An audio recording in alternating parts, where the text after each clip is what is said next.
Tim, should we tell the listeners how to join the Golfweek Amateur Tour? Yes, of course. We should probably do it now before we forget, though. I agree. It's simple. All you need to do is go to amateurgolftour.net, click the Join the Tour button, and pay your local tour's membership. Thanks, Chris.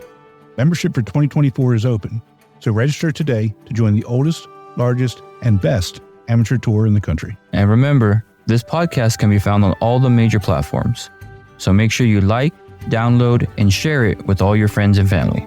Chris, that's a great idea. Now, on to the show.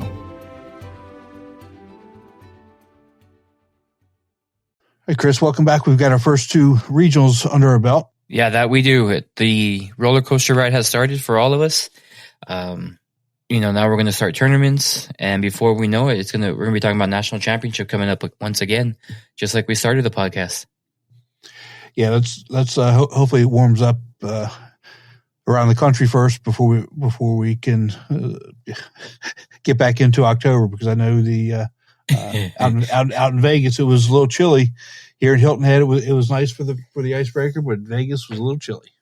I hope that's not a sign of what this year is going to be like.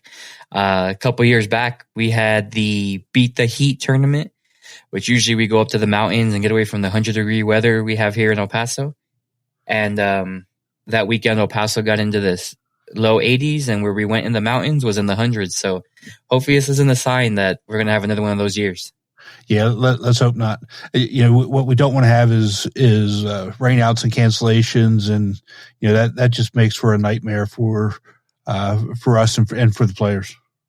Oh yeah, especially naming tournaments like the icebreaker. We also had our icebreaker, and it snowed the morning of.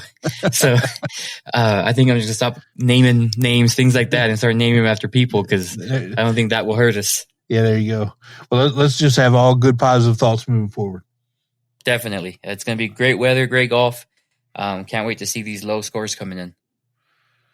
And hang out to the end, and maybe you'll hear about some changes coming to the podcast. Oh, can't wait to hear that. That's exciting. All right, let's go ahead and get it started.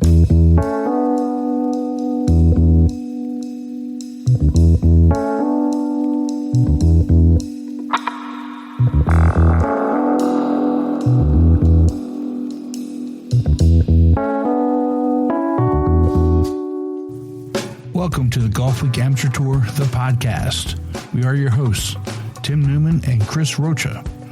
As the oldest and largest amateur golf tour in the country, we put on individual stroke play golf tournaments that are handicapped by flights in 48 cities across the country. The Golfweek Amateur Tour, where amateurs play like pros.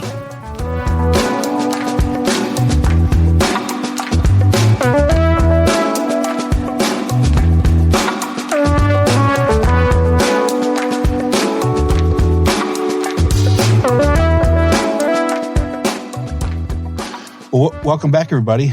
We finally got the 2023 season started. We've been waiting for it for a couple months, but Chris, we can't wait to get the season over with national championship, and then as soon as it's over, we want to get started again. So we finally did it, and we have a number of local tournaments under our belt and two regionals completed. Yeah, I mean, it just seems like we just talked about having a little bit of time to ourselves, to our families for vacation, and then blink of an eye, like you said, and now we're back at it. And two regionals and handful of local events. I mean, my event is 2 weeks away. I'm going hopefully to Arizona this next week and playing in their kickoff. So that climb up the roller coaster's first hill is already over, and now we're going to start the whole ride all over again. Yeah. And, we call these first regionals icebreakers. And this is probably the best weather we've had in Hilton Head in years. Hilton Head in January is really kind of hit or miss. It could be really nice like it was with us this year, or it could be cold and windy and rainy, or a combination of everything. And the icebreaker this year, it was sunny, it was warm. It got a little chilly as we wrapped up the round on Sundays, but Convention Visitors Bureau weather in Hilton Head this year. It was really, really nice. So you missed out.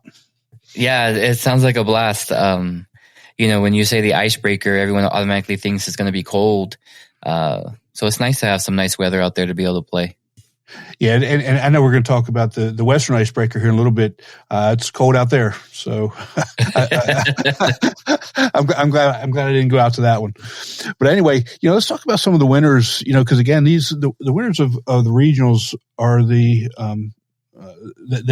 punched their ticket to national championship. So all these winners for at least for the icebreakers, not only do they punch their ticket, but it's paid for as well. So, that's a good feeling to know right off the get-go. If you win your first tournament of the year, that you're in national championship and is paid for. Yeah, that's awesome. It takes a little bit of pressure off your wallet, that's for sure, to be able to already start planning your trip. But, they had some tough competition from what it looks like all weekend. So wouldn't be surprised to see them at the top of their flights come national championship. Yeah, so you talk about tough competition. In the championship flight in Hilton Head, Jeff Wong, former national champion, beat Joe Jaspers, multi-time former national champion, by 5 strokes. And on Sunday, I kind of followed them around a little bit on the back nine, taking some videos, and they were tied for a while, up one on each other, back and forth, and Wong holed out for eagle. I think it was on hole 15, which kind of really kind of opened it up, and he won it going away. But watching good golfers, Jeff Wong and Joe Jaspers, or anybody who's I mean, Chris, this, you've got champ flight players, but just watching them play and the sound of the ball coming off their club and their flight, it's so much different than when you or I hit the ball. Definitely. Oh yeah. It's nice to see. And they make it look so easy, and then you go and try down the range and it's not as easy as they make it look. Yeah, it's not even close, at least for me anyway. So, and then the A flight, Eric Whitworth won by two strokes over Steve Evans. Steve Evans from Hilton Head, and Eric was from the Charlotte Tour. So, Eric, congratulations for your regional win, and I know we'll see you in Hilton Head in October as well. Yeah, it looks like that match was pretty close all the way to the wire. Yeah. So it looks like hole 18 might have been the one that was a deciding factor for that. But congratulations. We'll see you out there. Yeah. And so the B flight, all top 3 of the B flight were Hilton Head players. But Scott Ammons won by 2 strokes over Josh Kirkley. And I'm sure that was a back and forth as well all weekend. Yeah, I mean, I'm going over the scores as we're talking about it. Going into day 2 was a tight race going in. Looks like we had a tie on day 2, but I think with that early lead from day 1, it helped them push them through. Yeah. And when we talk to our first guest, I'll talk about maybe some scoreboard watching and if people do that and how that affects them or doesn't affect them. For me, I obviously don't play as much as I used to, but when I play, I don't watch it at all because I'm more worried about just play golfing my own ball. Because if I take care of my business, then it doesn't really matter what anybody else does, right?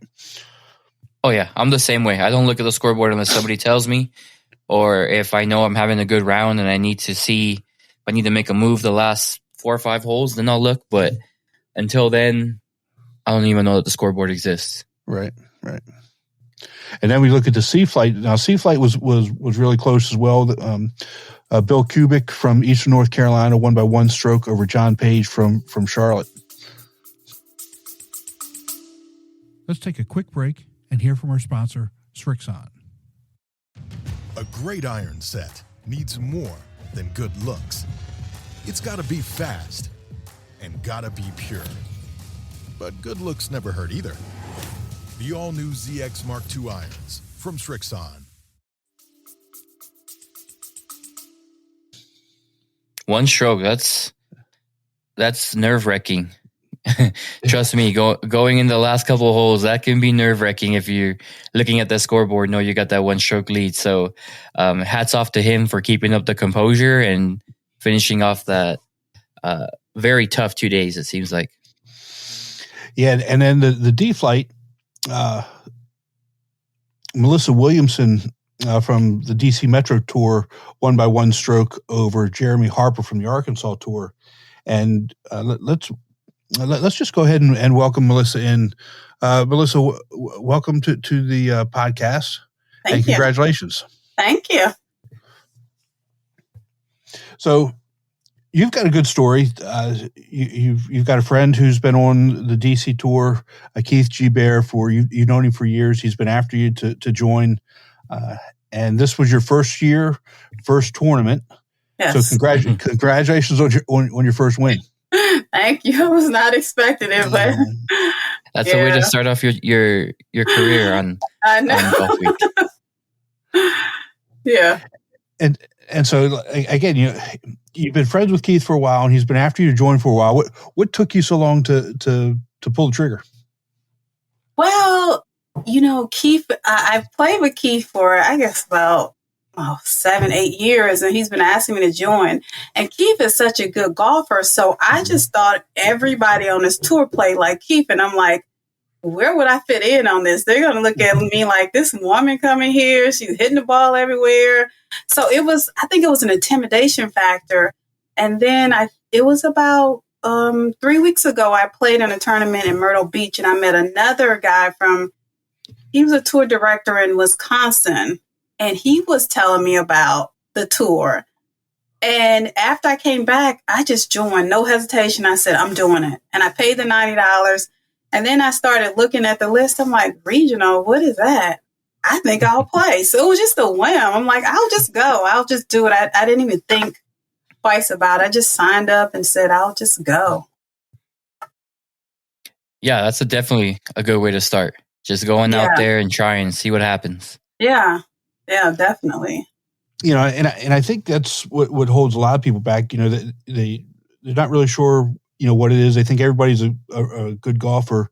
But the reality is, while we do have some very, very good golfers, and like you said, Keith is a good golfer, right? Yes. He's an A-flight player, and he's really good. But we've got a place for everybody, and there's the good golfers, and then there's me, and so we have a place for everybody, and it's. I personally think we have a good group of men and women who come out and play and have a good time, and that's really what this is all about. I think the best part about it for me, I traveled by myself there, and I looked at the list. I knew I was going to be the only woman there, and I just wondered how that would be. But the guys were so respectful, so welcoming. I just felt a sense of peace with them. I laughed, I joked, and for a woman playing in a tournament with all men, that's very comforting to know that you're going to be treated with respect. You're not going to be looked at as, oh, here's this woman, playing golf. Can she play? Is she going to hit the ball everywhere? But it was a very pleasant experience for me. Very pleasant. That's so good to hear, because that's the environment we want to foster. And, again, we have a place for everybody. And if I tell people all the time that if we don't make our tournaments inviting for everybody, then golf as a sport is going to die. I mean, we have to make it, we have to get more, kids involved. We have to get more females involved. We have to make sure that we're reaching out to people in all walks of life if we want to keep this sport alive, affordable, and accessible to everybody. And as you said, we've got a bunch of guys who embrace having everybody involved as well. Because we also have. So generally, you're not going to be the only female at a tournament, especially at a regional.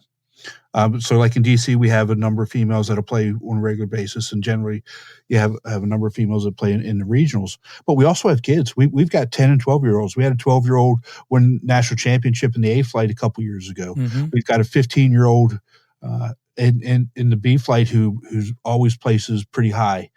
So it's, I think as a tour, we take great pride in making sure that we are welcoming to everybody. Yeah, I think the other thing that I liked too was that I was so used to just playing kind of recreational golf, just chilling around with the guys, maybe gambling. This has brought a whole new perspective. Whoa. Hold on. Did you say maybe gambling? Yeah. Okay. All right. It's maybe when you lose. It's yes when you win. Yeah, like gambling. But this has brought like a whole new perspective to my game. I'm looking at golf a little bit differently in terms of managing the course, not always taking out my driver, thinking about shots. And so it's just opened my eyes, and I'm just looking at my game. I'm practicing now. I mean, this whole tournament just changed my whole perspective on my game as a golfer and how I approach playing. So definitely was an eye-opener for me. And also the rules, that was one of the things that I think I was most intimidated about. What if I hit the ball here and it goes in the water? What do I know what I'm supposed to do? Will someone tell me? Will someone holler at me and say I'm not doing the right thing? But I didn't have experienced any of that. The guys were like, okay, you need to drop it here or you need to do this. So I thought that was a good thing too. Well, just be ready, because you saying you're practicing now and your course management is getting better, they're going to be real scared of you. They ain't going to be shy to play with you. Then they're going to request to not play with you if you're doing that much. You've already started with a 1-0 record. Well, you were paired with Colin Dooley in the Skins game on Friday, and talking to you Saturday morning, it sounded like you had a great time. Tell us about your experience on Friday. Friday, that was the Skins game. Oh, we had a great time. Colin was a load of fun. It was very lighthearted. I like the fact that we pick up after par, so it made the game go by even quicker. Matter of fact, I think at one point we were like a hole and a half in front of the group behind us. So, but it was really good. It wasn't, sometimes you play in tournaments, people are really uptight and it makes you feel a certain way. I didn't get that feeling. I could be myself. And that's kind of what I worried about, because when you're golfing with people, it's a game of personality too. You don't know what type of person you're going to be paired with and whether or not they're going to be throwing their clubs or cursing or just, not wanting to have a conversation. But we all three of the guys and myself, we got along very well. Let's take a quick break and hear from our sponsor, Srixon. ZX Mark II drivers are for major players, major winners, major power. All new ZX Mark II drivers, only from Srixon.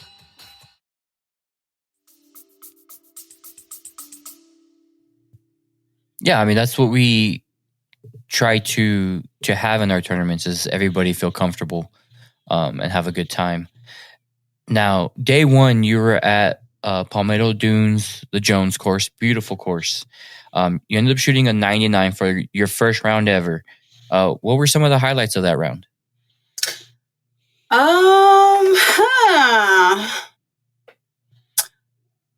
Highlights. I think some of the highlights were, I think I played very well. Just keeping the ball in the fairway, I think, was a highlight for me.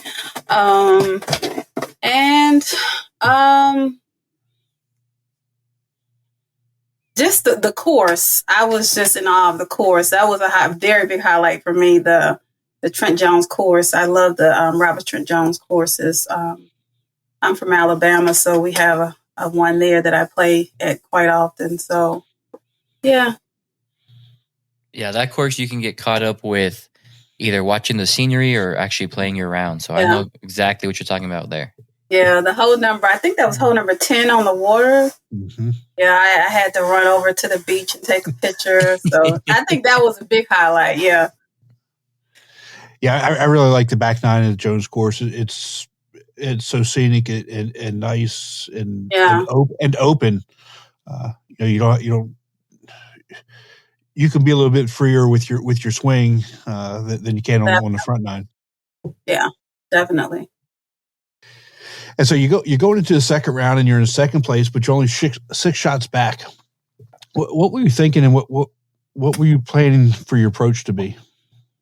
For the second round, I knew that I think it was Jeremy was going to be working to keep his lead, and I would be working to catch up to him.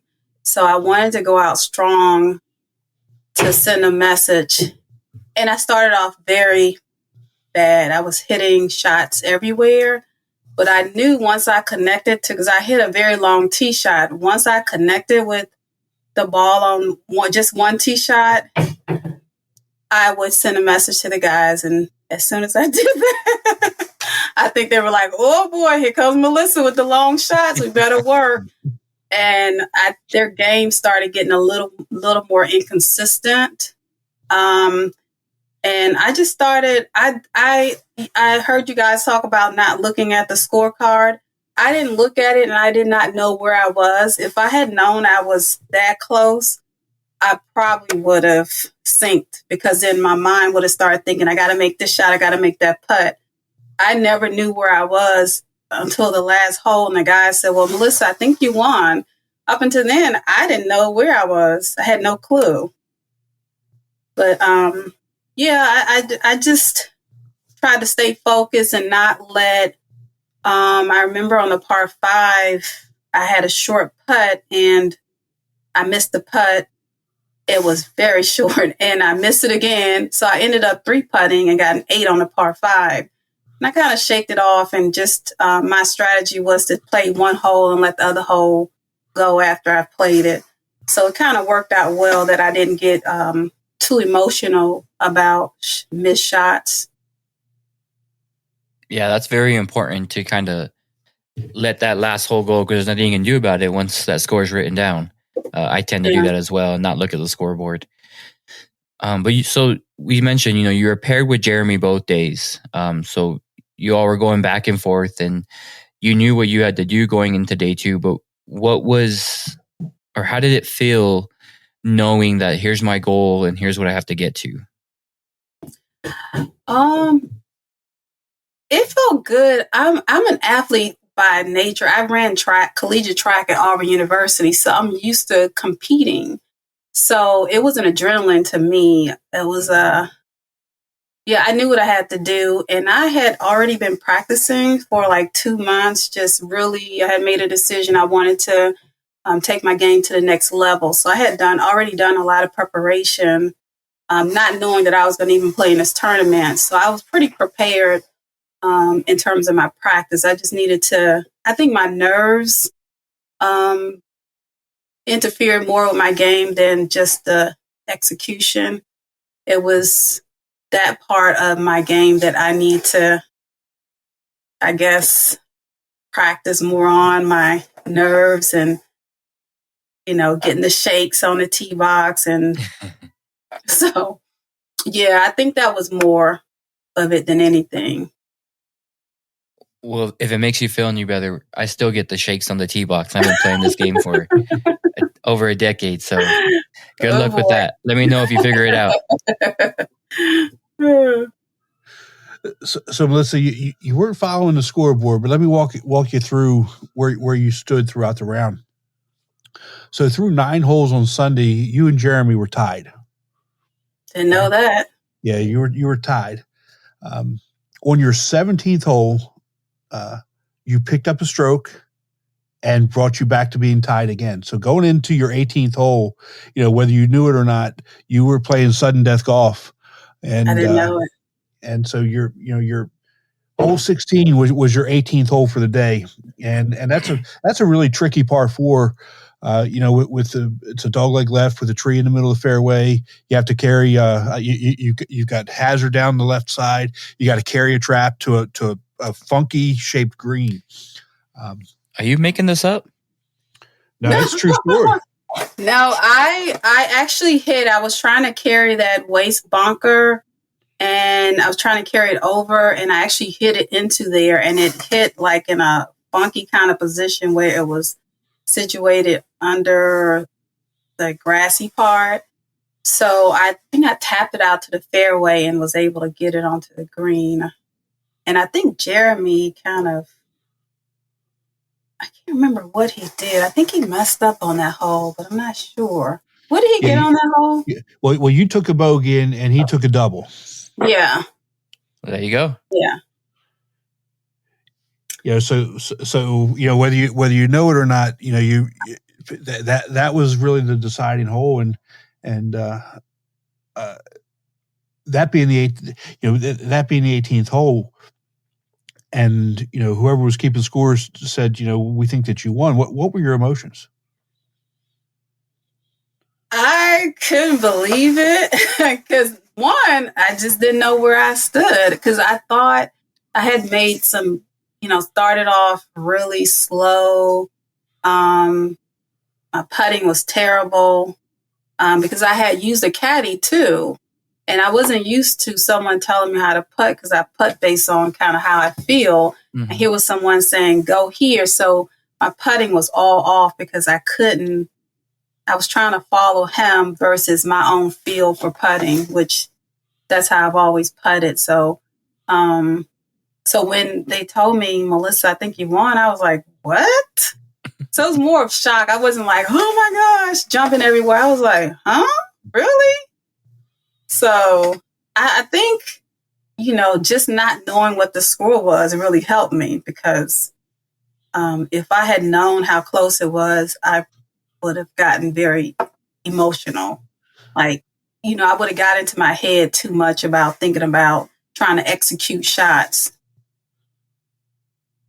So, yeah, that's when looking at the scoreboard, that will definitely make you wonder, try to overdo what you're normally used to. Yeah. And that'll hurt you. Me being a feeling putter, just like you, I have to go with what I feel as opposed to hitting this certain spot. Yeah. Just some advice from me is I'll tell the caddy, let me tell you what I see. And then I didn't think to say that because I just I'm paying for him. So I don't want to hurt his feelings and say, no, I don't. Just let me figure it out. Yeah. But I just kind of went, and I was missing short putts, and it just wasn't like me. But and then I tried to just block out what he said. But after he told me, it was like in my head then. Yeah. Tim, get this. When we went to Whistling Straits to your regional last year, my brother played in B flight. I was in C flight. So he played Whistling the day before I did. Right. Well, I get to my caddy and he looks at me. So did you play here yesterday? I said, no. Yeah, you have a brother? Ended up being, I had the same caddy my brother did the day before. Oh, wow. How about that? And it was a great round, but I had to tell him, hey, I'm going to tell you what I see. You tell me if I'm right or wrong. Because Melissa, I'm just like you. I go off feel. Yeah. But now, you've played your first event. You've won your first event. Some people, it takes them a whole season to get their first event in. So you can check mark that goal off your list. But what would you tell you? Yeah, go ahead. No, go ahead. No, I was just saying I'm excited. I'm looking forward to playing. I've been looking down the list like, where else can I go? But yeah, I mean, now that you've gotten your feet wet, what would you tell your friends about your experience? You were asked constantly to join, and now you're on the other side of the coin. Now you want to ask your friends, what would be that conversation like for you? And actually, I've had that conversation because I've been posting on TikTok, and I've had some women that say, "Oh, I thought about joining the tour," and I told them just how wonderful it is and how it is not as intimidating as you would think, and that all skill levels are welcome. Like, you don't have to be a pro. You'll learn as you go. And actually, I would tell them just playing on this tool will help you grow even better as a golfer because you'll learn how to play based on the rules of golf. Instead of just going out, just hacking a ball, you'll play with some people that possibly you can learn from and grow. So I'm definitely going to encourage, more of the women that I play with to join. Yeah, like Tim said earlier, all ages are welcome, male, female. I know Arizona has a handful of female golfers that are awesome people to play with, just to get to know. We have here in El Paso, we have one female who she's awesome. I think the boys are more scared of her than she knows. So it's good to see that we have more females coming out to play. Again, for me, congratulations. Keep up the great work. Can't wait to see your name come across our desk more often. Thank you. And Melissa, thank you so much for joining us and taking some time out. I wish you the best of luck the rest of the year. Again, Cephas and Thomas are going to take great care of you and do a great job this year. And for sure, we'll see you in October in Hilton Head. Definitely. Tell Cephas to be nice to you, okay? Tell him I said that. I will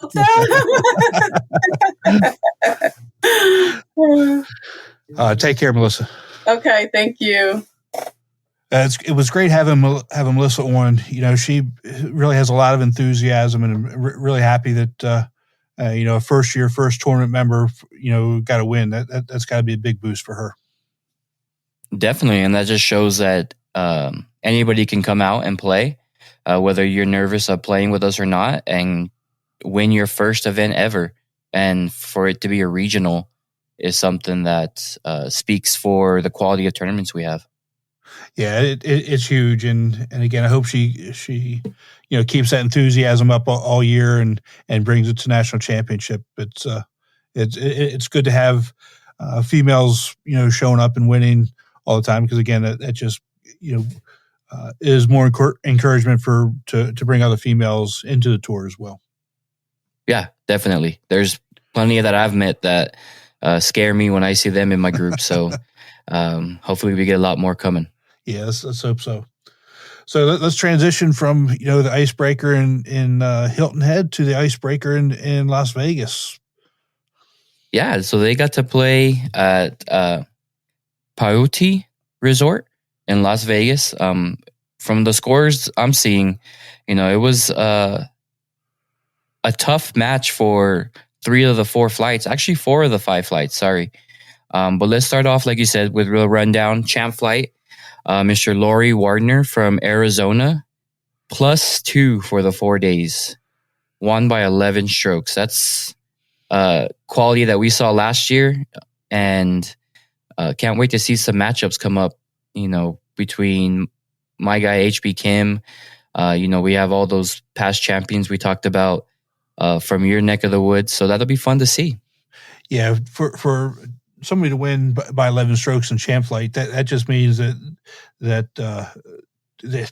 he was playing lights out all weekend long. It's not even close. Yeah, definitely. A flight though, we had our first playoff of the day. Matt Overmeyer and Carrie Callahan, both from Denver, +20 on the weekend. And word that we got was that Matt ended up taking that playoff championship. So congratulations to him all the way from Denver. Yeah, congratulations. And it's kind of funny having, 2 players from the same tour in a playoff, in the first tournament of the year. Yeah, definitely. And then if you look at the scoreboard, 1, 2, 3, 4, 5, 6 players from Arizona after those top 2. So that's crazy. Arizona representative right there. Yeah, Arizona really did show up this past weekend. Moving on, B flight with a 2-shot victory. Mr. Sam Forrester from Louisiana North, +30 for the weekend. 2-shot victory. Yeah, he won by 2, like I said, 2 strokes over Derek Sabins again from Denver. So it looks like Denver showed up pretty strong as well. Denver did show very strong. We'll move up to D flight D-Flight, we had a 3-stroke victory from Mr. Ed Mallet from Chicago, Illinois Tour. Shot plus 43 over the weekend. That's a pretty good score for D-Flight. Yeah, he shot 92 day one, 95 day two. And, I know Ed from my days up in Chicago, and, he also won the Chicago Points Championship in 2022. So, he finished off really strong last year and obviously started off real strong this year. Yeah, that's good for him. Congratulations. Now, let's move on to our second guest of the evening from Sea Flight. He is the winner for Sea Flight with, again, another playoff. Welcome to the show, Daniel Wigg from Arizona. Thanks, Chris. Thanks, Tim, for inviting me on and giving me a chance to get on this podcast. I've been listening to the first few episodes here, so congrats to you guys on getting this going. Thanks so much, but again, thanks for taking some time. Congratulations! You get the first win of the season out of the way. So again, thanks for taking your time and congratulations. Thank you very much. Yeah, Daniel. I mean, looking at the scores, you shot 85 first round in Vegas. I hear it was real cold out there. But what were some of the highlights of that round? Yeah, no, I played in this same event last year. And it was super cold last year too. And really the highlights for this year was just trying to keep somewhat of a reasonable score on the scorecard. It was cold, it was windy, it actually rained a little bit for the first day. So it was a slow start for my round. I actually tripled one of the first couple of holes there. But really, I think what kept me I ended up having the lead after the first day. And what kept me around was just a string of a few pars on the back. So that's really just trying to play for pars, even bogeys. I would consider bogeys pars at some points during the round. So that's really what kept me in it there, being able to put together a good back nine. Yeah, it looked like you had 2 doubles and a triple, and that's pretty good for a Sea Flight player, because if you can get through the round 2 doubles and 1 triple, and like you said, pars and bogeys the rest of the way, you're really picking up strokes on the field. Yeah, no, exactly. I was even talking with my group mates there for a little while, just saying like, you got to play bogeys as pars today and just hope for the best, because with the conditions like they were, people are going to be dropping, strokes every hole pretty much. So if you get a par, that's a birdie for me in this round. So. Yeah. So then, second round, you were paired with Danny Liccardi from California in day 2, and the two, you went back and forth the whole round. What was that like? Yeah, no, it was a lot of fun. We got matched with a couple of the B flighters. So it was just me and him in a cart there. So we knew what was happening. We knew how close we were going into especially in the back nine. So it was competitive and it was a lot of fun. He was a nice guy. We ended up, becoming friends. So I wish him all the best going forward, but it was nice to be able to beat him there at the end. So. Yeah. It's funny you say that because, Chris, that's really been the theme so far in, last 2 or 3 episodes, people having fun playing with other people. Doesn't really matter, what the scores are, how competitive it is. Every guest to a person has said how much fun that actually is. Yeah. Oh yeah. You meet so many people on your tour alone that you see, twice a month, but these regionals and the national championship, you get to meet people from all over the world that can become good friends that, you may be traveling in their area and get to go play some golf with somebody that as opposed to being matched up with 3 randoms. So you do meet a lot of great people here on this tour, and I completely agree with you. It has been a theme that a lot of players have been saying. Yeah, I couldn't agree more. With me, I started found out about Golfweek when I was up in Chicago, and I was on a Chicago tour. I only played a few events that first year. Ended up moving down to Arizona about halfway through the year. And last year was my first full season with the tour. And being new to, we moved down, my girlfriend and I moved down to Arizona, and we didn't really know anybody. So meeting all the guys on the tour has been awesome. I've made a lot of friendships with those guys already. So it's nice to be able to travel around and see a lot of the same guys. And, even off tour, we're going out and playing a couple of rounds, on our off days and stuff like that. So it's been a great experience so far for me. Well, I see you're one of the smart ones, going from where it's freezing cold, you can only play golf, 2 or 3 months out of the year, to the scorching heat, but you can play golf all year long. I think you're one of the smart ones. No. Yeah, no, you can't ask for a better place right now to be than Arizona for some golf, But yeah, no, it's been awesome. And like I said, meeting a bunch of those guys, you see them every couple of weeks or whatever. You can't help but get to make some friendships there. So, Daniel, so you mentioned you and Danny were knowing where you guys were at, and we've talked before on this podcast about looking at the scoreboard. Did you at any time pay attention to the scoreboard, or do you do that during your rounds? Yeah, so I've had this debate too. Because there has definitely been a few rounds where I've been close to the top after either the first day or coming into the back nine. And you take a look at the scoreboard, and sometimes the round just starts falling apart at that point. But I've had a chance. Last year I had two wins on the tour. So I've had a chance to kind of be in that position. And, I think the pressure, you get a little bit used to it. I actually like putting the pressure on myself of knowing exactly where I'm at. But with this weekend in particular, I took a look after the front nine, and I was just checking to see if there was anybody that was not in my group, me or Danny, that might be catching us from behind. But once I saw that we had about a 5-shot cushion on the guys behind us, then I was really just playing to beat the guy in my group. So it was just at that point, I was just worried about shooting a better score than him. So I'd check every couple of holes just to make sure I was correct on where we were at. But yeah, coming down the back nine, we definitely both knew what was going on and exactly where we were at. So talk about the playoff hole, because now you're talking, it's pretty much sudden death golf. You're playing shot for shot, and whoever plays the best shot, whoever gets in the best position is more than likely has the upper hand. Tell me about your emotions and walk us through the hole. Yeah, so hole 18 there is a par 4. It's got water on the left all the way up to the green. And that water's in play right off your tee shot. So he won the draw to play first. And he had a pretty good drive. It ended up trickling into a fairway bunker on the right. So I hit my drive and put it just left of the bunker there. So I already knew I was in a little bit of a better spot here, as we were probably about 150 yards out from the green, and he's hitting out of a bunker and I'm hitting out of the rough. He hit his second shot. Okay, but it maybe went 100 yards out of there. So he had about a 50-yard shot going in.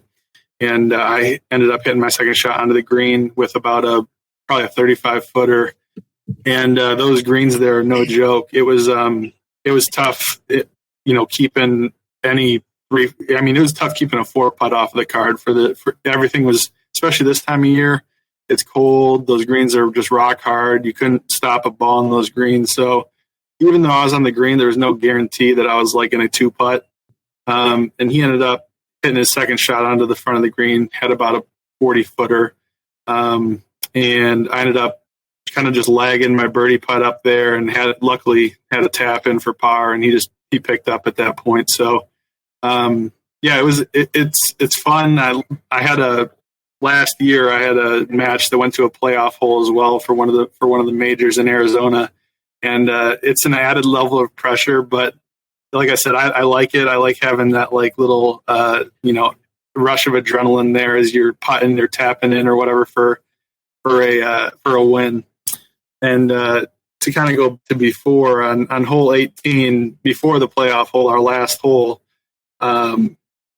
we had the same situation where he had a putt for a bogey, and I had a putt for a birdie, and I ended up 3-putting. So literally the hole right before we went to the playoff hole, I had just 3-putted to tie and put us into a playoff. So that was going through my head as we were coming into the playoff hole, same exact position there. So it was nice to be able to reclaim that that failure on that last hole. So Yeah, I've been in a handful of playoffs, and I know exactly what you're talking about, especially if you're playing that same hole, or one of the holes that you know you didn't do very good on. It can go through your mind very quickly. Yeah, definitely. It is a nice little adrenaline rush to get there, especially when you're when you're whether it's a 5-10 footer for the win, and that's what happened on the last hole. I think I had a 10-foot, or I had a 15-foot birdie putt, rushed it 10 feet by the hole, and then lipped out the putt coming back. So yeah, it's nice to be able to get a little tap in there at the end for a win. So definitely. So, I mean, it sounds, you playing on two tours, you've met a lot of people. Now you're in Arizona. Hopefully you're making more friends outside of Golf Week.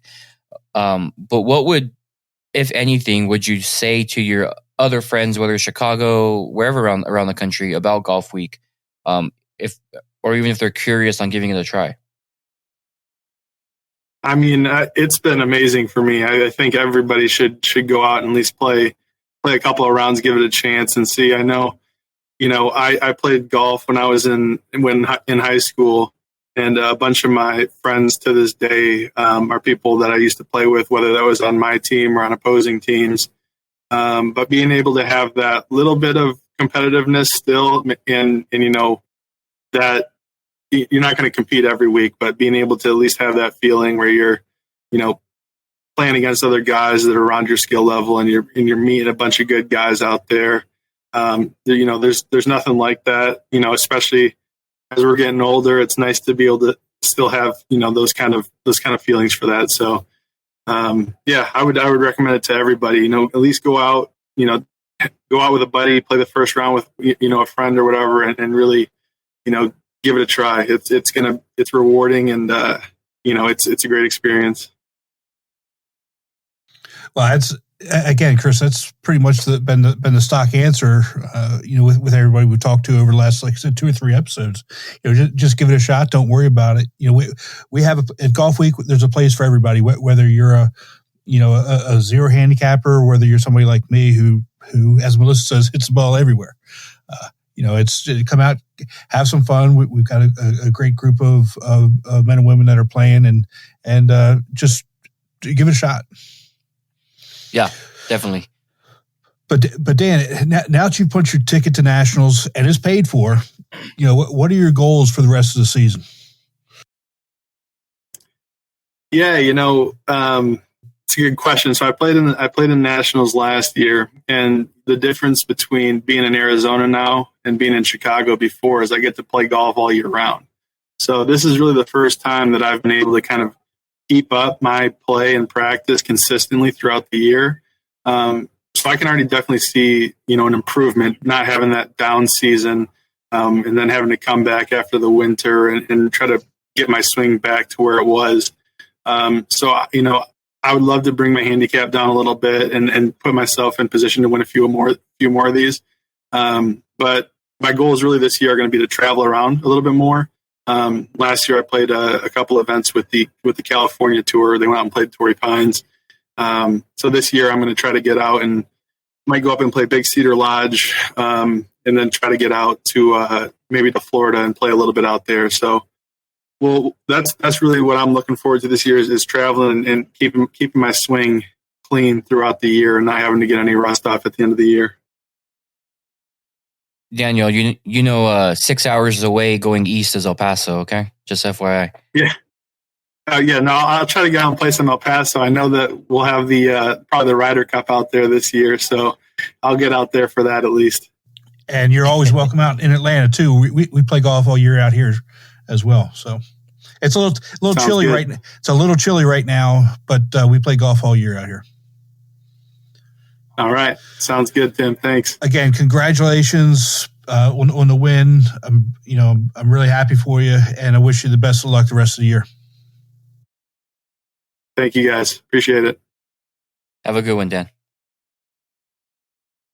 Chris, again, we got really lucky getting Daniel on after a big win like that. And, it really is good to talk to players that enjoy the tour and are so excited after a big win, especially a big win in the first regional of the year.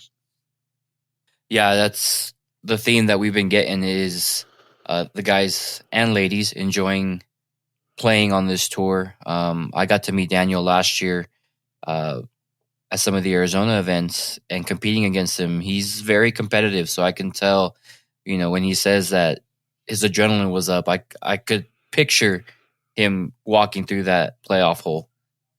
Great guy. Congratulations. He deserves the tough win that he got. Yeah, and it's kind of the exact opposite of Melissa, where Melissa didn't pay attention to the scoreboard at all, but was in like a sudden death situation going into her 18th hole. He's monitoring this from the back nine on and knows where he's at, and both of them had the exact same result. So it really kind of just depends on who you are and what you like, and what can distract you or not distract you. Let's put it that way. Right. That's the lifelong debate on whether to look at the scoreboard or not. And for any listeners that don't know, we have the privilege of having live scoring throughout the rounds.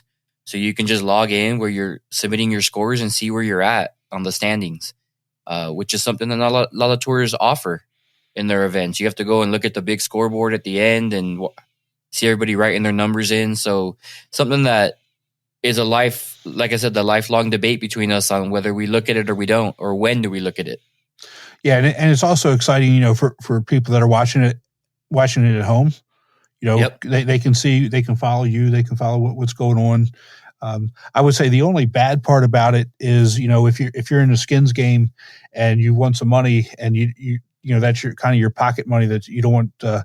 Maybe your significant other to know about, that, the cat's out of the bag on that before you even get home. So I would say that's the only downside. At the traveling events I go to, my wife will text me like, "Hey, pick up your game. What's going on?" It's like, geez, I haven't even looked. Apparently I'm not doing too well. Thanks for your support. I appreciate it. And again, it's good to talk to people that are excited about the tour, who really enjoy it. But Chris, I got a question for you. Do you know anybody who has, let's just say, gotten a tattoo after their favorite team either won the Super Bowl, Stanley Cup, National Championship? No, not personally. I mean, I know a bunch of Cowboy fans who have Cowboy tattoos, but I don't think they've been alive since their last Super Bowl win. So I wouldn't say after a victory, but I do know some people who do have sports tattoos. Yeah, I think a cowboy tattoo is just a bad choice to begin with. But anyway, that's a different discussion for a different day. Well, our next guest, he seems to be all in on the Golfweek Amateur Tour. He got a tattoo for being the points champion for the Champ Flight out in Chicago. So let's go ahead and welcome in Luke Bohm, the Champ Flight player from Chicago. Luke, welcome, bud. Hey, thanks for having me on, guys. How's it going? Awesome. I got to tell you, it was just going through Facebook, looking at what people are saying, seeing what people said about the Western Regional, and that popped up. And I told my wife, I don't know if you, so my wife actually works for the national office. I said, I need to have Luke on the podcast. We need to make it happen today because this is great. Yeah, no, I saw that, I saw the message, I think from your bride, and I was cooking dinner and I threw my email out there, and then I got an email 3 or 4 minutes later. And I'm like, wow, what did they say? The devil works quick. Apparently the Golf Week directors work quicker. Exactly. Yeah, I got a picture of this said tattoo and immediately showed my wife. I said, "Look, this is one of our guests on this next episode. It's takes a lot of guts to do that. I have a couple tattoos, and I know, it takes a lot of thought going into what you're going to get, and it means something to you. A tattoo means something to the person. So yeah, absolutely. Last year my goal was to win the points, and the Chicago Tour, all of our players, our director, David Bush, they are all just so passionate and so involved that I'll tell you this: I've lived down south, I've lived in the Northeast, I've obviously from the Chicago area. There are a lot of gamers in Chicago, and I said probably about halfway through the season that if I won the points, I was going to get a tattoo of it. Well, a couple of the guys held me to that. And our last event of the year, our tour championship up in Geneva, I made about a 30-footer on 18 to put me in a position where the points worked out. There was quite a battle. I made a 9 on the opening hole of the tournament. So I immediately went from, and it was like a 360-yard par 4. It was a nothing hole. And I took a gentleman's 9. And I said, all right, well, at this point, I'm just trying to milk it home to get the points. And I'm waiting behind the 18th green with a very good friend of mine, an awesome player named Bill Prasecki, who he looked at me afterwards and he's like, well, looks like you're getting a tattoo. I'm like, well, I guess I am. And then I'm going to be out there, Chris, in your neck of the woods. I'm going to try and come see you on the 4th of February. And then I'm going to come over to Arizona and play their event on the 5th.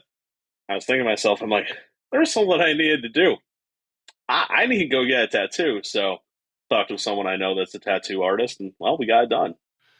That's awesome. What other players were there that were kind of holding your feet to the fire? You said you were going to do this. Did anybody have to drive you there or hold you down or anything? So I've got a few tattoos already, so I'm not afraid of it. It was just kind of slipped the mind after the holidays and all that. Alex Bacavius, he's a good friend of mine. Another guy goes by Frank Dukes. He mentioned it before. I'm trying to think of who else, but Rich Podzemek, who was our A-flight champion. Yep. Okay. So this is another thing that we have to do, and we got to get Rich one. Mm-hmm. Tell Rich that I said that's going to be the new standard for points champions in Chicago. It's not a question. There's no questions being asked. It's just going to be the new standard, and he's due for one. It's a prerequisite. It's my feeling that whenever someone wins a major championship, like on the PGA Tour at the top levels. There's all the media requirements and all of that. I feel like this should be a requirement for any of the Chicago Points champions. I do too, and I'm just going to throw this out there. I think the tour director should be paying for these and not the players. Each tour has their own way of celebrating their points winners. Mm-hmm. Like I know in St. Louis, he does custom championship rings or people that do custom championship belts. I pay for national champion entry. Mm-hmm. I think David Bush, and I think you need to start this. David Bush, the tour director from Chicago, needs to be paying for tattoos for everybody. That's what you sign up for. If you play in Chicago and you win the points championship, it's a requirement. That's what you 100%. And knowing David, knowing his business savvy, it'll be like the Chicago tattoo convention sponsors like an event so we can get a discount. Knowing him, he'll find a way to get us 20% off somewhere. Let's do it. No, just have the tattoo artist there.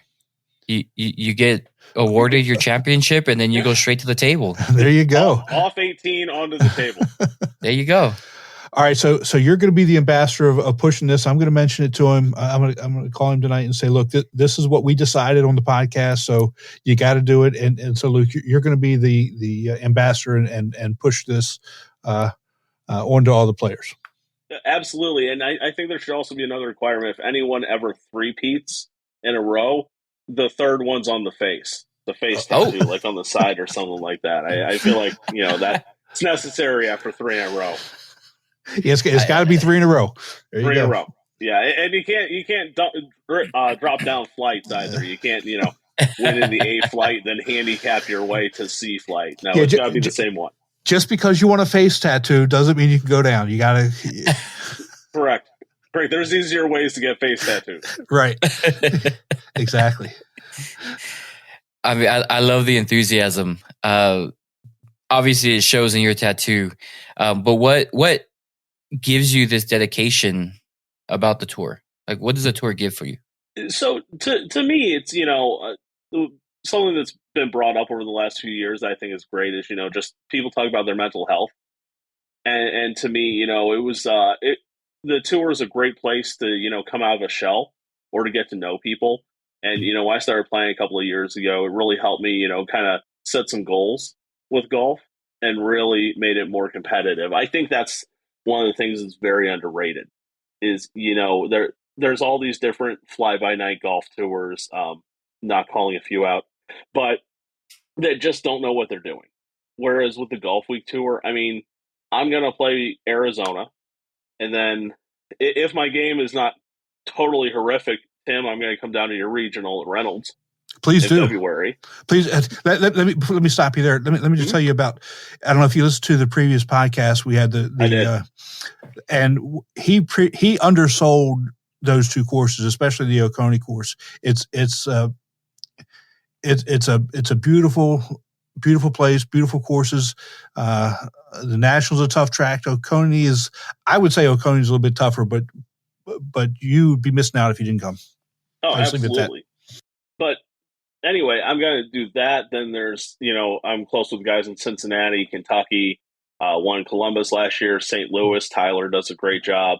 There's so many local tours and so many great events. I mean, you can travel and play nationwide. And in Chicago, whenever we travel, there'll be a few of us that get together and we'll say, hey, let's go down to this 2-day. Let's go to this course, and we'll rent houses. And we'll all stay in a house, we'll cut up and have a good time. And it's just a great way to do that. And so many awesome places you can travel to. Yeah, that's a good point. And again, like you said, if it's even more fun if you take a group of guys and go. It's fun if you go by yourself, but it's also even more fun, like you said, if you take a group of guys. Get a place, get a house where you can, like you said, cut up and really have a good time. It's it really adds to the overall experience. Absolutely, and you guys were talking with Dan a little bit beforehand about the live scoring on the phones. To me, that's really what sets the Golf Week Tour apart, is being able to know where you stand the entire day, or not knowing if you're a player that chooses not to look. But, a perfect example of this is last year we had a local event here. It was a 1-day. Well, our entire group, we weren't playing great on the front. I'm normally the guy who picks up the live scoring just because, I don't know, I'm good at it, I'm quick at it. Well, we're watching the scoreboard, and Bill Przecki, who I mentioned before, we're in the same cart. And I think we were like 9 back with 6 holes to play. Well, we knock in a couple of birdies, and the guys in front of us start, dropping off a little bit, and all of a sudden we're a couple back. And I think on 16 green, we could see the 17th green across the lake. And we saw a couple of guys ping-ponging it back and forth around the green. And Bill just looks at me. He's like, go look on the phone. And we look at the scoreboard, and I think we're both 1 back at that point. He knocks in a long putt for birdie. I didn't, but I knocked one in a couple holes later. But it was just, we were laughing about it afterwards. We're like, you know what? We would have had no clue what the hell was going on the entire day if we didn't have that. Right. And so, you mentioned you joined, midway through 2021. Last year was your first full year, and you played, 20 different rounds, and you had 5 wins. Which one of those wins, really sticks out to you the most? They were all awesome in their own way. Like I've thought about this many times, like which one really stands out. The first one of the year in Kentucky, I was just coming back from injuring my shoulder. It was a great battle all day with a couple of really good players. St. Louis was fun because it was 40-mile-an-hour winds. Of course, I'm a homer, so the Chicago tour, the one I had at Mistwood, was really fun. We were playing in 40-mile-an-hour winds and rain again, which April was not a good month for weather. If I had to say, like, the one I enjoyed the most, like, hands down, I would say it was Sandy Pines on the Indianapolis tour. Sandy Pines is a great course we have here in northern Indiana. It's about half an hour from my house, so it was kind of nice to sleep in my own bed. I'd been traveling a lot for the season, so it was kind of weird to wake up an hour, or leave an hour before the tee time and still be there fine. But I think I birdied 5 out of 6 holes in the middle of the round, and just kind of putting on cruise control the rest of the way. Now, the Indy Tour's director, Amal, his son Kevin, was chasing me a little bit. I think he birdied a few of the last holes to make it a little closer. But that 18th hole was fun when I went from, I think, 6 or 7 up at one point to 2 up. I'm like, oh, All right, I guess we gotta focus up here a little bit. And then the course that sticks out in my mind, out of everything, actually ended up being a win, but it was the New Albany Country Club on Columbus's tour with Butch Novak. Okay. That one was awesome. David and I traveled together for that one. We had never played New Albany, but Tyler Hudson down in Cincy told us to play it. Well, we pull up, and if anyone's not familiar with New Albany Country Club, it is a very wealthy club. There's an equestrian side, an aquatics training facility, a tennis training facility. And we pull up, and there's a gate attendant. They're like, "Are you here for golf or the other facilities?" We're like, "Golf?" And we park amongst Benzes and Bugattis and all these nice cars, and we look over to the Prius, and we're like, "All right, well, let's make sure the shirts are tucked in, and we shined our shoes before we play." But the course was fantastic.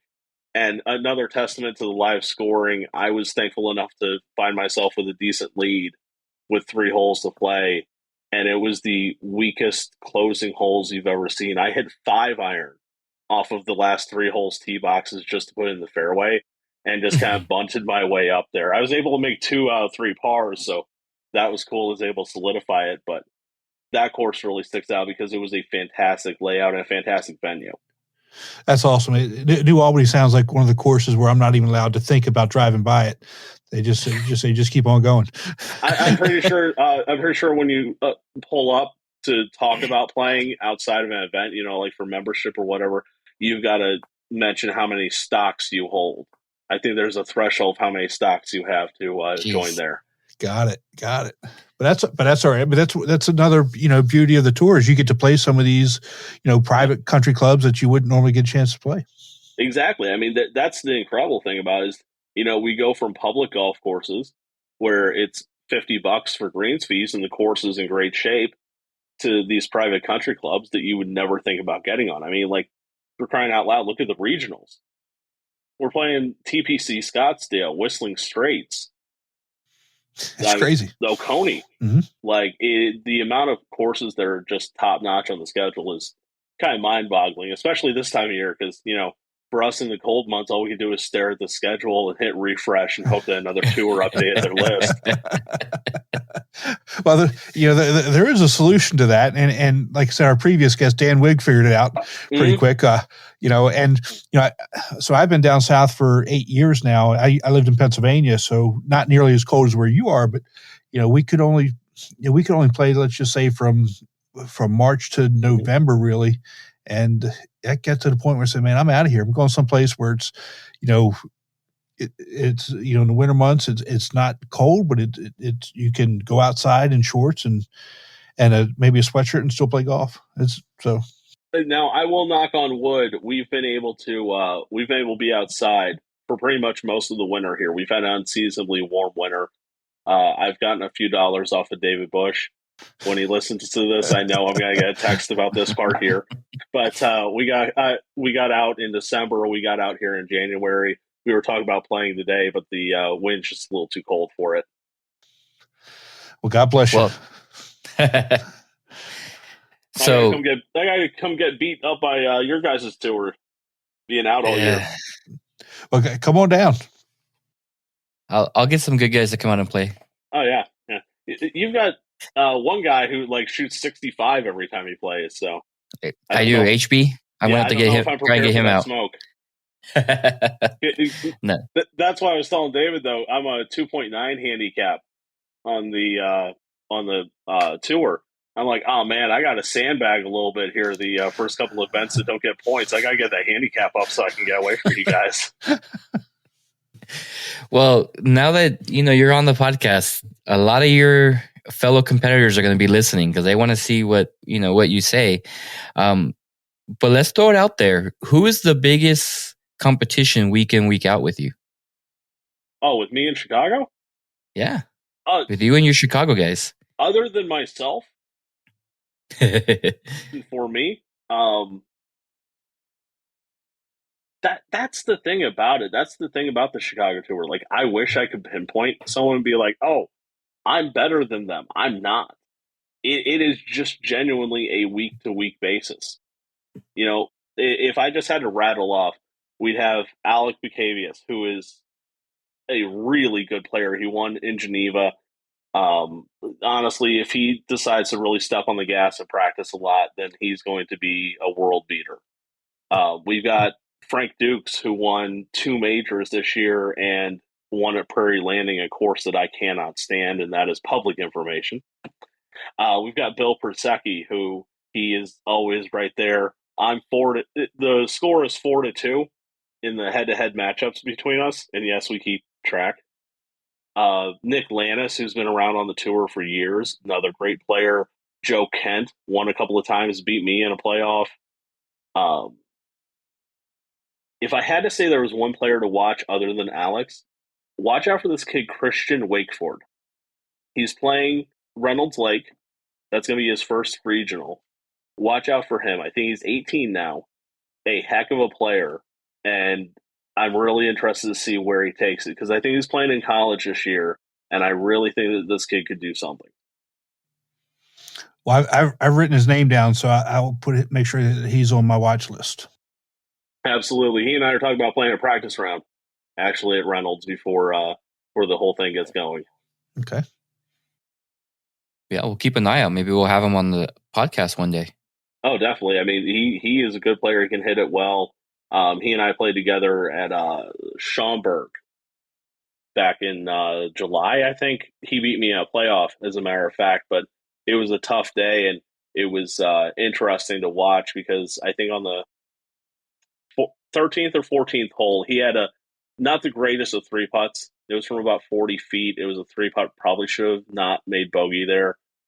But I watched him. He was in the cart, just kind of there, just going through the motions. And then I just saw like something came over him. He took a breath. He calmed himself down. And then I think he was 1 under the rest of the way in. Wow. And I said to one of the guys in the group, I'm like, yeah, this is a kid to watch out for. Just the way he was able to gather himself, because I think we were tied or someone was 1 up at that point, and he was just able to say, okay, I need to buckle down. That's really intangible that, people ask me all the time, what's the difference between champ flight, A flight, B flight? And I think it's the champ flight guys being able to say, okay, I have to buckle down. I have to play solid here. Yeah. Definitely. But you also have the skill to be able to do that, right? I mean, I'm seriously comparative to, let's just say, somebody like me. I can say I'm going to buckle down, but what does that actually mean? It's you all have the skill to be able to make some of those changes, and a lot of it's mental changes that can right the ship where the average player cannot do that. Oh, 100% of the time, and I think that's something that is fun about champ flight is there will be times where, you're playing with 3 other champ guys and someone hits a shot and they're thinking to themselves, you know what, a couple more years of this, I could be on the tour, 100%. Then the next hole, they make a 6 and go, this is why I'm here. Exactly. This is why I'm not on tour. But that is, you're right. The talent level is there. It is just amazing to me how the A flight and the champ flight from an ability standpoint are very similar. It's just really an application standpoint. Because let's be honest, you go to a club or you're at a club, you're playing a money game, someone's a 2 handicap, someone's a 4 handicap. It's not making that much difference. But when you get under the gun and you've got the scorecard in your hand, you got the live scoring, you got the partners, all of that, it is a vast difference between those 2 shots. Yep. Definitely. So what regionals are you planning on playing this year, if any?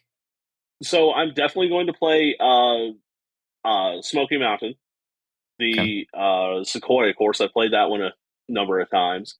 99% sure I'm playing Reynolds. I just have to see what the work schedule looks like. But then probably Ozarks, the Midwest Regional that Arkansas runs. I played it last year. I wasn't the biggest fan of the course, but the weather conditions really hampered the I don't want to say the course, but just like nothing felt right. Like that course, if you haven't played it, it's very dedicated on bounces in the fairways because there's a lot of hard slopes. So, you've got a lot of undulation coming down. Well, a lot of heat means that they had to keep the fairways in the rough a little longer. And when you add weather to that, those slopes get wet and they get sticky. So you might hit a perfectly fine tee shot that ends up on the side of a mountain.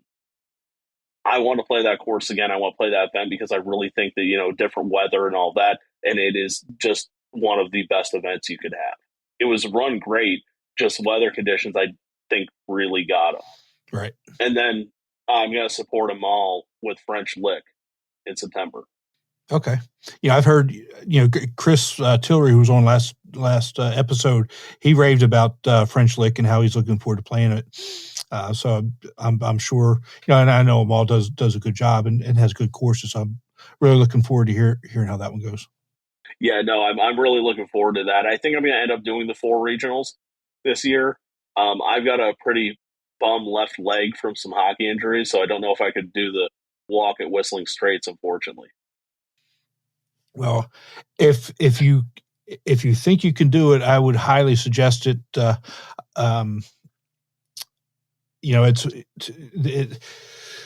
If you've never played there, I would say that it's a bucket list that everybody should go and do it at least once. Let's just put it that way. Definitely. I've played Whistling Straits before. Okay. Just playing it, and that is a fun golf course. It is.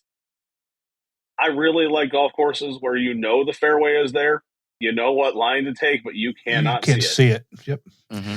And that's I tell people that if you've ever seen it on TV and then you actually go and play the course or walk the course and see it, you'll never watch it the same way again, because now you see things that or you see why they take the path that they do, that you're saying, where are they hitting it from?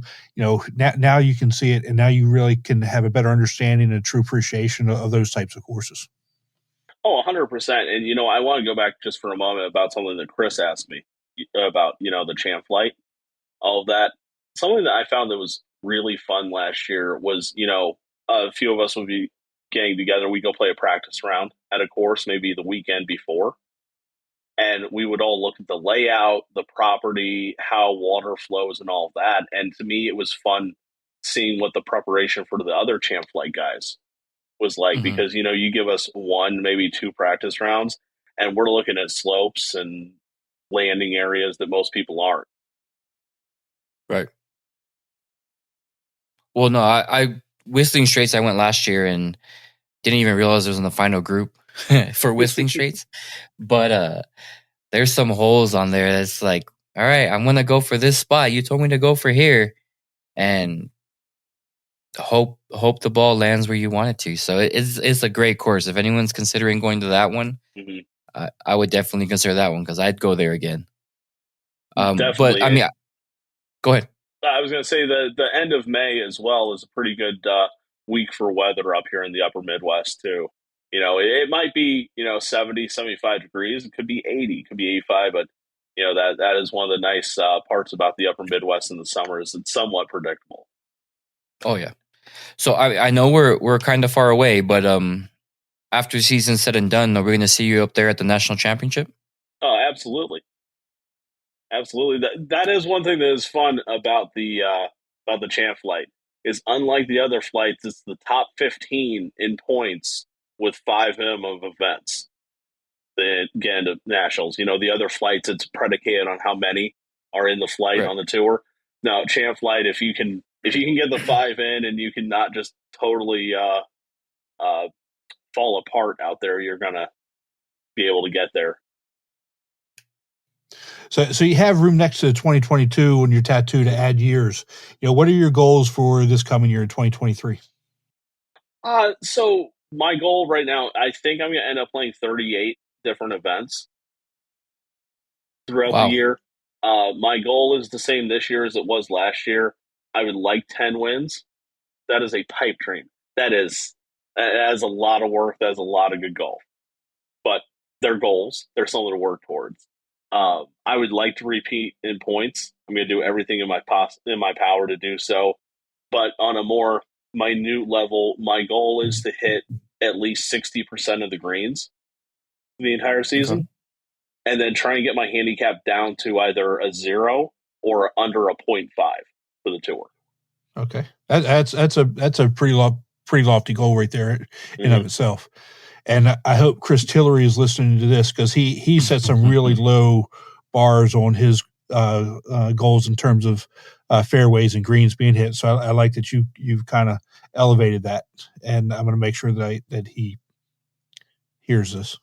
Yeah, absolutely. You know, that's one of the beauties about golf is me saying I want to hit 60% of the greens is not an indictment on anyone else. Unlike other sports, you know, other team sports, if I say, oh, I'm going to win 60% of something, that means I got to, you know, step on the toes. I got to anger someone else.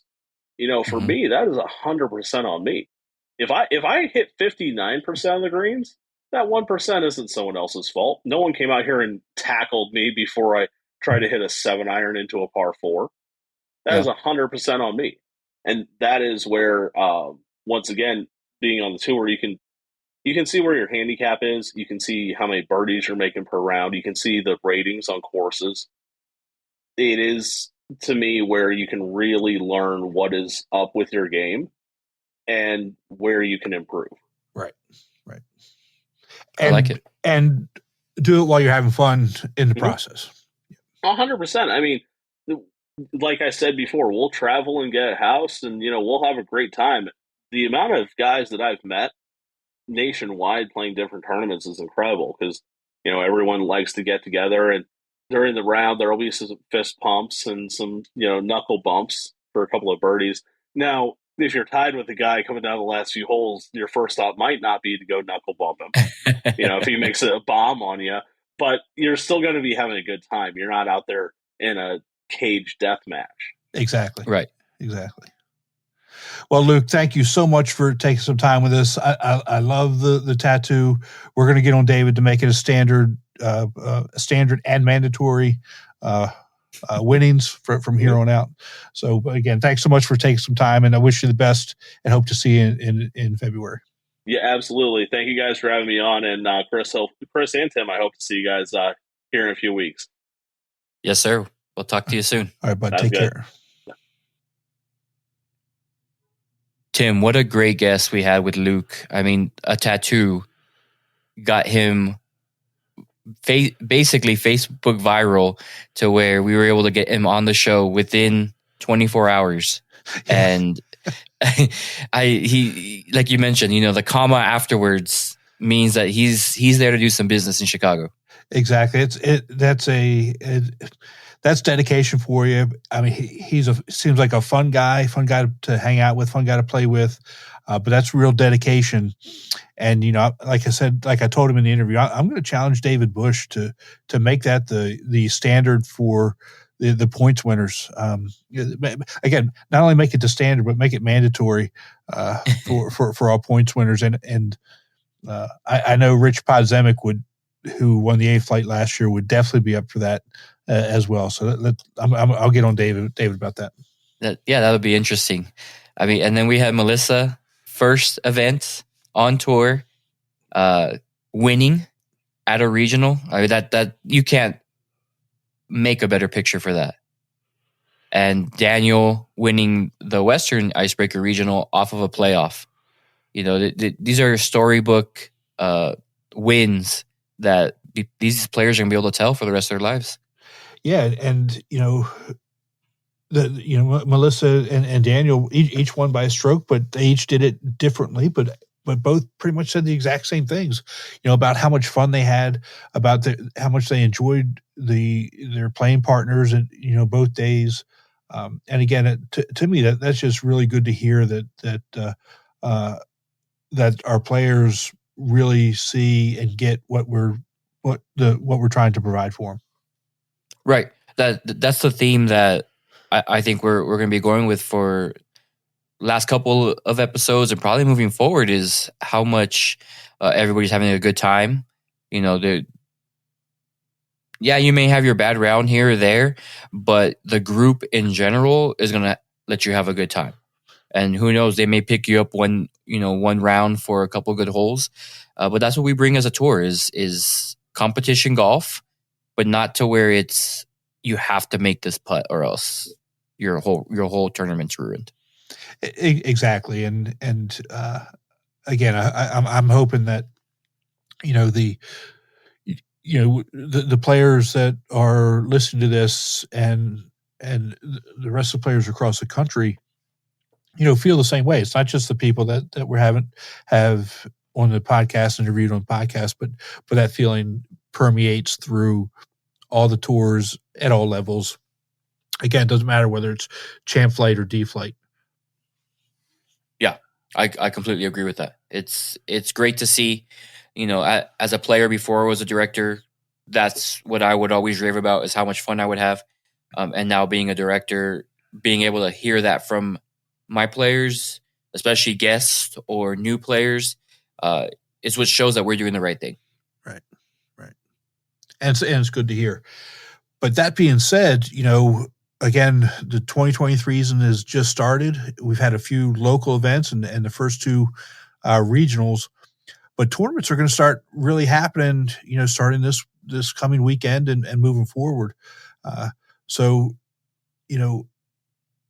please register and go out and start playing. If you want to travel, start traveling. If your tour isn't open yet, go start playing in some events. Yeah, I believe we talked about this. There's almost 10 tournaments this weekend. Yep. And then I know I start my season off the weekend after, and I can imagine how many events are going to be that weekend across the country. And it's just going to snowball from there. So get your registrations in, especially those bigger tours where, they may sell out pretty quick just on regular events. You don't want to be left out. Get those registrations in and have some fun. Yeah, get out there. It's time to get out and start playing golf. That's for sure. Yeah, definitely. I can't wait. I may go up to Arizona's kickoff this weekend, and I just can't wait to get the season started. Well, good luck. If you do go, good luck. And I'm sure the weather's going to be a little bit nicer in Arizona than it was last week in Vegas. I'm pretty sure they're all going to enjoy that. Yeah, as we move forward, I know we talked about national championship a lot, but it's never too early to start thinking about it. And, just remember, if you want to win free entry into national championship, please go to the Atlanta Golfweek site, and there's a button there for $35. Each $35 entry gets you a free chance at to have your national championship paid. So again, and all the proceeds go to Stand Up to Cancer. So it really kind of kills two birds with one stone. You could win your nationals paid for and help solving this terrible disease. Yes, it's not fun. That disease is impacts more than just the person who has it. So great cause, Tim. I completely 100% back that up. And good luck to whoever gets the raffle win, because that's a nice little win to be able to go to the national championship, not have to worry about paying for it. Yeah, and I'm kind of hoping we do 2 or 3 of them, but if we only get to do one, that's fine too. But, just anything that we can do to help Stand Up to Cancer and cure this. Yeah, definitely. And so at the beginning of the show, I told you there's going to be changes to the podcast. I know we're young, but we got some new artwork, Chris. Nice. I got a chance to peek at it. Great work done. It's going to look great on our logo. I really like it. I can't wait for everybody to see it. Yeah, and I got to thank Lyle Joyner, tour director in Tidewater. He's the one who did it and put it together. And when you compare somebody who's a professional like what Lyle did compared to what we're using now, it's really night and day. And I really do appreciate his time and effort in doing that for us. Yeah, and we talked about it. All jokes aside, I'm gonna have to go dye my hair or something, because he left me with a bunch of gray hairs there. That's a little salt and pepper up there. Well, I've got to lose some weight because he's got me skinny. No, great job, Lyle. It's a great logo. Can't wait to put it out there and see what people's thoughts are around it. Yeah, and I hope they like it. I think it's great. Definitely. All right, man. Let's hope everybody gets out and registers and starts playing some golf, and we'll talk to everybody in 2 weeks. Yeah, it's going to be exciting. good luck to anybody that's out there competing this weekend and the next weekend, and we'll talk to y'all soon. Yeah, thanks to all our guests, and we'll talk to you next week. 2 weeks. See you guys. 2 weeks.